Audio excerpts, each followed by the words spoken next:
একেবাৰে কমপ্লিটলি আমি যদি একে আশাৰে ক'ব যাওঁ এইটো হ'ল এটা কপি পেষ্ট বাজেট কাৰণ 2024 আৰু 25ৰ যিবিলাক হেডত যিমান এমাউণ্ট ধৰা আছিল একে ধৰণে আপোনালোকে ইয়াতে চাব পাৰে সকলো ডিপাৰ্টমেণ্টত একে এমাউণ্ট ধৰা হৈছে মানে জাষ্ট কপি পেষ্ট কৰা হৈছে গতিকে প্ৰমোদ বড়ো ডাঙৰীয়াৰ এই বাজেটটোক আমি কপি পেষ্ট বাজেট বুলি কওঁ তেওঁ যি ধৰণে উন্নয়নৰ কথা কৈ আছে ডাঙৰ ডাঙৰ স্পিচ দি আছে এই স্পিচৰ লগত এই বাজেটৰ কোনো ধৰণৰ ভ্যালু নাই কোনো ধৰণৰ মিল নাই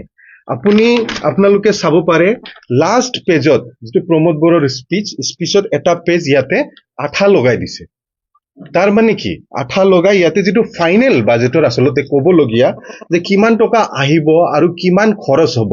তাৰ যিটো এস্টিমেট এই এস্টিমেটটো লাষ্ট পেজত আছে আৰু ইয়াতে আঠা লগাই দিছে সেই কাৰণে আমি প্ৰমোদ বড়ো ডাঙৰীয়াৰ এই বাজেটটো ফাংফুং বাজেট বুলি ক'ব খুজিছো কমপ্লিটলি ফাংফুং ধৰণে বাজেটটো প্ৰস্তুত কৰা হৈছে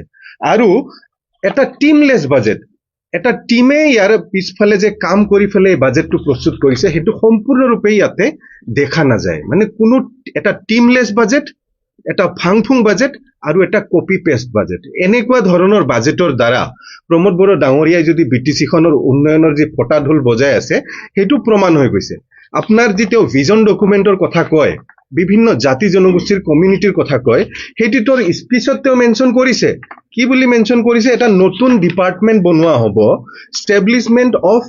বড়োলেণ্ড কমিউনিটি ওয়েলফেয়াৰ ডিপাৰ্টমেন্ট বুলি তেওঁৰ বাজেট স্পিচত দিছে আৰু তাতে লিখিছে এনে ধৰণৰ খৰচ কৰা হ'ব এইটো ডিপাৰ্টমেন্টৰ আন্ডাৰত 2025 আৰু 26ত তেওঁ এই নতুন ডিপাৰ্টমেন্টটো খুলি যে এইবিলাক কাম কৰিম বুলি কৈছে তাৰ বাজেট ধৰিব লাগিব কিন্তু আপুনি এই ইয়াতে যদি চাই আপোনাৰ ইয়াতে যিকিটা ডিপাৰ্টমেন্ট আছে ইয়াতে যি 42 টা ডিপাৰ্টমেন্ট আছে ইয়াতে কিন্তু এই যি নতুন ডিপাৰ্টমেন্ট এই নতুন ডিপাৰ্টমেন্টৰ মেনশন নাই থাকিব লাগিব তেতিয়াহে আমি বিটিসিৰ ৰাইজে বুজিব পাৰিব যে আসলতে এই কমিউনিটি যি ডিপাৰ্টমেন্ট খুলি বিভিন্ন কমিউনিটিৰ কাৰণে যিবিলাক কাম কৰিম বুলি তেওঁ মুখেৰে কৈ আছে তাক যদি একচুয়ালি বাস্তৱত ৰূপান্বিত কৰিব লগা হয় তেতিয়াহলে বাজেটত মেনশন থাকিব লাগিছিল কিন্তু এই বাজেটত তাৰ হিসাব নাই গতিকে ভাবি চাওক আপোনালোকে প্ৰমোদ বড়ো ডাঙৰীয়া যিবিলাক কথা কৈ আছে এই কথাবিলাক যে গোকাট মিছা সম্পূৰ্ণ মিছা বিভিন্ন কমিউনিটিক লৈ কথাবিলাক এই আৰু ইয়াতে প্ৰমোদ বড়ো ডাঙৰীয়াৰ বিগত চৰকাৰৰ যিবিলাক ফেইলৰ বিলাক স্পষ্টভাৱে অতি স্পষ্টভাৱে দেখা গৈছে মই আপোনালোকক ক'ব খুজো যিটো তেওঁৰ আন্ডাৰত বেলেগ ইএম আৰু বেলেগ ডিপাৰ্টমেন্টৰ কথা বাদে দিয়ক তেওঁৰ আন্ডাৰৰ যিটো department TND department transformation and development department এই ডিপাৰ্টমেন্টতে আনস্পেন্ড বেলেন্স 2024-25 যোৱা বছৰৰ এই ডিপাৰ্টমেন্টতে আনস্পেন্ড বেলেন্স হ'ল 2992 লাখ মানে তেওঁ যোৱা বছৰ খৰচ কৰিব পৰা নাই এইটো ডিপাৰ্টমেন্টত প্ৰমোদ বড়ো ডাঙৰীয়া ডিপাৰ্টমেন্টত তেওঁ নিজে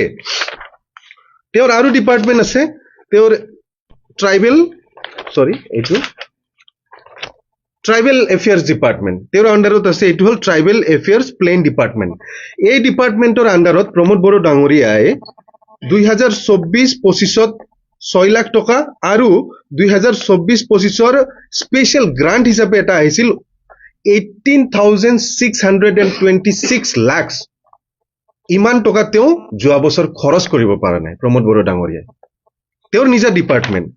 এগ্ৰিকালচাৰ ডিপাৰ্টমেন্টত 103 লাখ খৰচ কৰিব পৰা নাই আনস্পেন্ড বেলেন্স এইবিলাক ইৰিগেশ্যন ডিপাৰ্টমেন্টত 194 লাখ খৰচ কৰিব পৰা নাই ইৰিগেশ্যন ডিপাৰ্টমেন্টত আৰু ফৰেষ্ট ডিপাৰ্টমেন্টত 121 লাখ খৰচ কৰিব পৰা নাই যোৱা বছৰৰ বাজেটত পিডব্লিউডি যিটো প্ৰমোদ বড়ো ডাঙৰীয়াৰ নিজা ডিপাৰ্টমেন্ট এই ডিপাৰ্টমেন্টত তেওঁ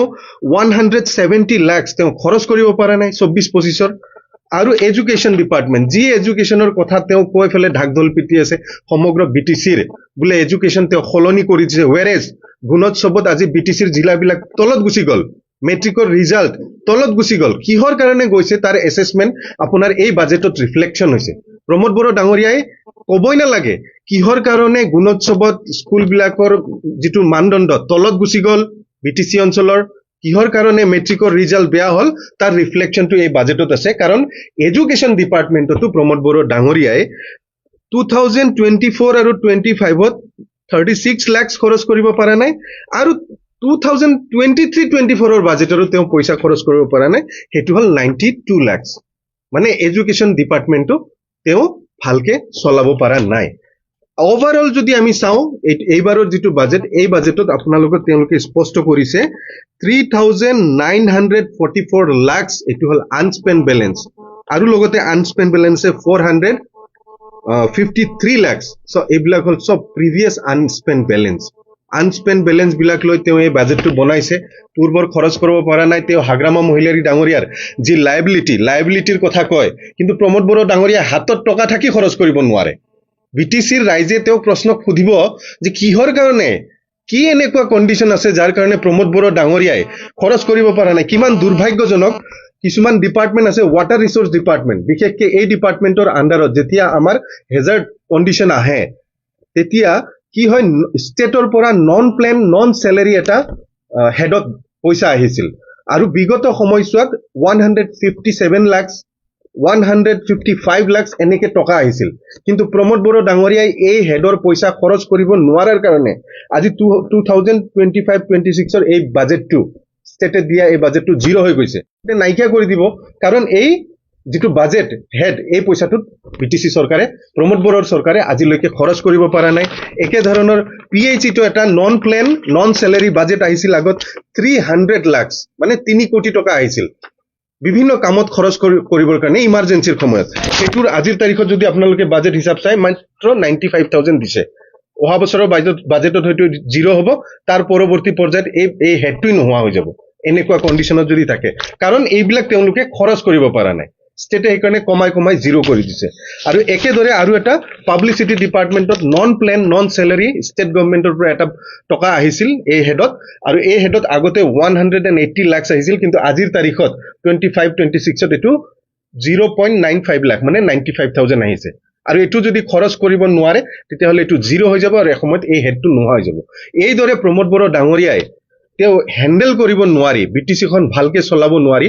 বহুত ক্ষতি কৰি আছে বিটিসি টোৰ আৰু বিটিসিৰ বহুত লছ কৰি আছে তেওঁৰ যিবিলাক বাজেটৰ স্পিচ ৰাইজক যিবিলাক কথা কৈ আছে এইবিলাকৰ লগত যেটো কাৰ্যৰ কোনো ধৰণৰ মিল নাই সেই কাৰণে এইবাৰৰ যেটো বাজেট এই বাজেটটোক আমি এটা ফাংফুং বাজেট বুলি কৈছো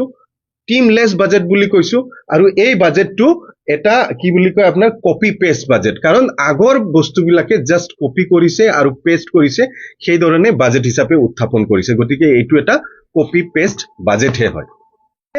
যেটো তেওঁ প্ৰমোদ বড়ো ডাঙৰীয়াই সিওৰি থকা যেটো ভিজন ডকুমেন্ট এই ভিজন ডকুমেন্টক ইয়াতে বাজেটত ৰিফ্লেক্ট কৰিব গৈ হাইসকৰ কিছুমান কাম কৰিছে ইয়াতে এনাক্সাৰ 1ত তেওঁলোকে কমিউনিটিৰ নামত কি ৰেষ্ট্ৰিক্টেড হলিডে কিছুমান ডিক্লেয়াৰ কৰিছে আৰু ইয়াতে যদি আপুনি কমিউনিটি বিলাকৰ নাম চাই চাব কিমান টিমলেস বাজেট বুলি কোৱাৰ কাৰণটো এটো এই কাৰণে কমিউনিটি আদিবাসীৰ ভিতৰতে বেলেগ বেলেগ কমিউনিটি আৰু ইয়াতে কমিউনিটি দিছে SC community SC community SC টো হল এটা কনস্টিটিউশনাল এটা ক্যাটেগরি হয় এসসি তো কনস্টিটিউশনাল ক্যাটেগরি মতে আমি কমিউনিটি প্ৰমোদ বড়ো ডাঙৰীয়াৰ মিসকনসেপশন টো ইয়াতে তো এটা ইমান ডাঙৰ মিসকনসেপশন ৰাখি ইয়াৰে কমিউনিটি খিনিক ডিল কৰিব খুজিছে যেটো কোনো ধৰণৰ লং টাৰ্ম ভিজন নোহোৱাহে কথা কৈ আছে তেওঁ কমিউনিটিৰ কথা ক'ব গলে আমাৰ ভাৰতবৰ্ষৰ কনস্টিটিউশনে বিভিন্ন ধৰণৰ ক্যাটেগৰি অলৰেডি ডিসক্ৰাইব কৰি থৈছে প্ৰমোদ বড়ো ডাঙৰীয়াই এতিয়া এসসি কমিউনিটি বুলি কয় কাক বুজাব গৈছে এসসি কমিউনিটি বুলি কিবা আমাৰ কমিউনিটি এটো 26 টা কমিউনিটি যি তাৰ তেওঁ যেটো লেকচাৰ মাৰি থাকে তাৰ ভিতৰত এসসি কমিউনিটি বুলিও কিবা কমিউনিটি আছে নেকি এটো কনস্টিটিউশনাল ক্যাটেগৰি হয় তাৰ পিছত আপোনাৰ মুসলিম বুলি এটা কমিউনিটি ৰাখিছে চাক মুছলমান বা সংখ্যালঘু ৰাইজৰ কাৰণে কিমান ভয়ানক মুছলমানত কনস্টিটিউশনাল ক্যাটেগৰি আছে এমওবিসি আছে এই এমওবিসি ইয়াতে ৰিফ্লেক্ট কৰাইছে নে আমাৰ খিলঞ্জিয়া মুছলিমক ৰিফ্লেক্ট কৰাইছে না বিভিন্ন ধৰণৰ যি আদাৰ কাষ্ট এণ্ড ক্যাটেগৰিৰ মুছলমান আছে কনস্টিটিউশনাল প্ৰভিজন আছে এইবিলাকৰ ওপৰত তেওঁ আসলতে তেওঁ হস্তক্ষেপ কৰি সকলো বস্তু তেওঁ খেলি মেলি কৰি তেওঁ এটা মানে ব্লাইন্ড দিশে গতি কৰি আছে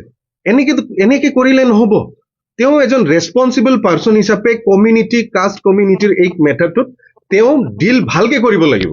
আৰু এইবিলাক কৰিব যাওঁতে কনস্টিটিউশনাল প্ৰভিজন আৰু কনস্টিটিউশনাল ৰাইট যিবিলাক আছে বিভিন্ন ক্যাটেগৰিৰ তাৰ ওপৰত যাতে প্ৰমোদ বড়োৰ যি হাতৰাটো নপৰে এইবিলাকৰ ওপৰতো আমি লক্ষ্য কৰিব লাগিব আৰু আদিবাসীত এতিয়া আদিবাসীত এটা কমিউনিটি তেওঁ লিখিছে কিমান হাস্যকৰ আদিবাসী আশা কমিউনিটি বুলি দিছে আশা মানে এইটো সম্ভৱতঃ ছাত্ৰ সংগঠন আদিবাসী ষ্টুডেণ্ট অৰ্গেনাইজেশ্যন ইয়াতে এটা কমিউনিটি চাওক নেম অফ দ্য কমিউনিটি কি আদিবাসী আশা বুলি কিবা কমিউনিটি আছে নেকি চাওকচোন প্ৰমোদ বড়ো ডাঙৰীয়াৰ কাণ্ড কাৰ্য কি কৰে এই চাওক এছচি কমিউনিটি বুলি কমিউনিটি আছে নেকি মুছলিম বুলি কিবা কমিউনিটি আছে নেকি প্ৰমোদ বড়ো ডাঙৰীয়া মুছলিম বুলি কিবা কমিউনিটি আছে নেকি আদিবাসী আশা বুলি কিবা কমিউনিটি আছে নেকি আৰু আপোনালোকে তেওঁলোকক কি দিছে restricted holiday to be decided by the organization letter সেইটো ঠিক হোৱা নাই কিমান ফাংফুং বাজেট এনে কৈছো নেকি ফাংফুং বাজেট প্ৰমোদ বড়ো ডাঙৰীয়াৰ সেইকাৰণে এই বাজেটটো ফাংফুং বাজেট টিমলেছ বাজেট আৰু কপি পেষ্ট বাজেট আৰু ইয়াৰ দ্বাৰা বিটিচি অঞ্চলৰ যে কিবা উন্নয়ন কৰিব পাৰিব সম্ভৱ নহয় আৰু তেওঁৰ বাজেটত এটা বস্তু কিন্তু বিষয় খুব স্পষ্টভাৱে প্ৰকাশ পাইছে সেইটো এই বাজেটৰ তেওঁ হিচাপ দিব নোৱাৰে 2026ৰ যেতিয়া মাৰ্চ মাহৰ এণ্ডিং হ'ব এই বাজেটৰ তেওঁ হিচাপ দিব নোৱাৰে আৰু আমাৰ চৰকাৰ আহিলে এনেকে বাজেটৰ হিচাপ আমি দিবও নাযাওঁ ৰিঅৰ্গেনাইজ কৰিব লাগিব ভালকে কাম কৰিব লাগিব তেতিয়াহে বিটিচি অঞ্চলৰ ডেভেলপমেণ্ট ভালকে হ'ব ধন্যবাদ